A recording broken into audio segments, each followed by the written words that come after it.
You're looking live at the Israel-Gaza border, where we are awaiting a third group of Hamas hostages slated to be released today. It comes as 11 children have so far been freed by the terror group after spending almost 50 days in captivity. We are now learning IDF forces have been instructed not to tell victims if their parents were killed until they are back in Israel. Dr. Ra'anana Eitan has been in Israel treating child victims of Israel's attack sites, and he joins us now with insight on the physical and mental toll these incidents have had on the children. Ra'anana, thank you for joining us today. So we understand some of these children are orphans. But the IDF is instructed not to tell them until they get home to Israel. But what are you expecting? I know you haven't spoken to any of these hostages yet or dealt with them or treated them, but what are your expectations of what will happen in the initial days and then over the long term? So from what we know from all the patients that we've treated so far, we have treated many patients that came from the settlements around Gaza. And we know that many of them, they didn't know what was happening. For example, some of them thought that what happened in their settlement happened all over Israel. They thought that this is like the end of Israel. And we don't know what are hostages. What do they know during their stay in the captivity of the Hamas? So we want to make sure that we have to deliver the news gradually. We have first to ask them what they know. And only after that, after we establish a connection with a family member, only then we're able to tell them exactly what happened. And of course, for each child, this has to be appropriate for his age and understanding.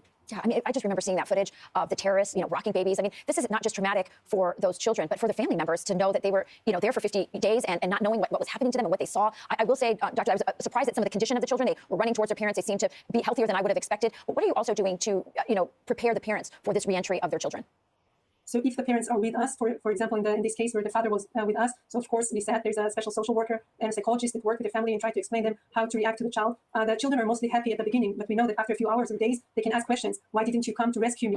These are very problematic state, and we have to remember that some of the kids, they don't have parents anymore, or one of the parents is still in Gaza. So in this point of time, this is extremely sensitive and important to make sure that we rebuild the family.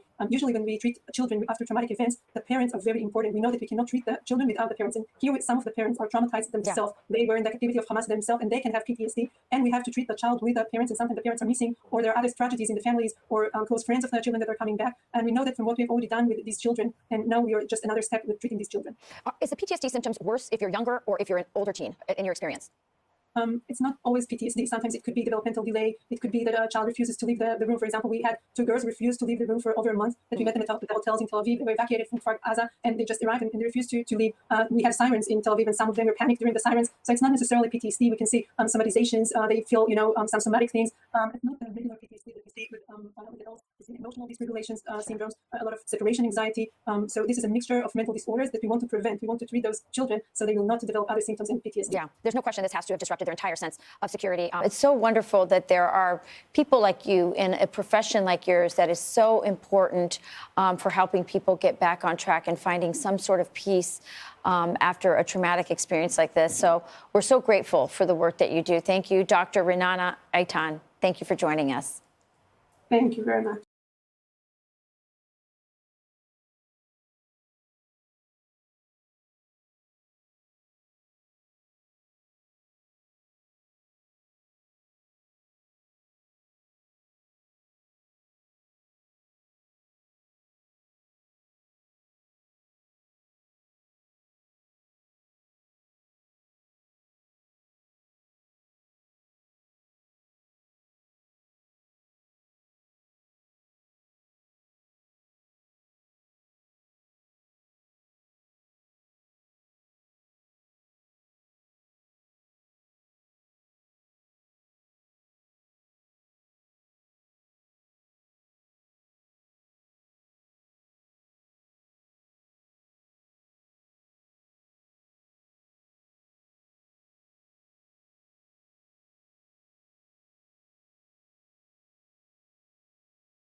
You're looking live at the Israel-Gaza border, where we are waiting a third group of Hamas.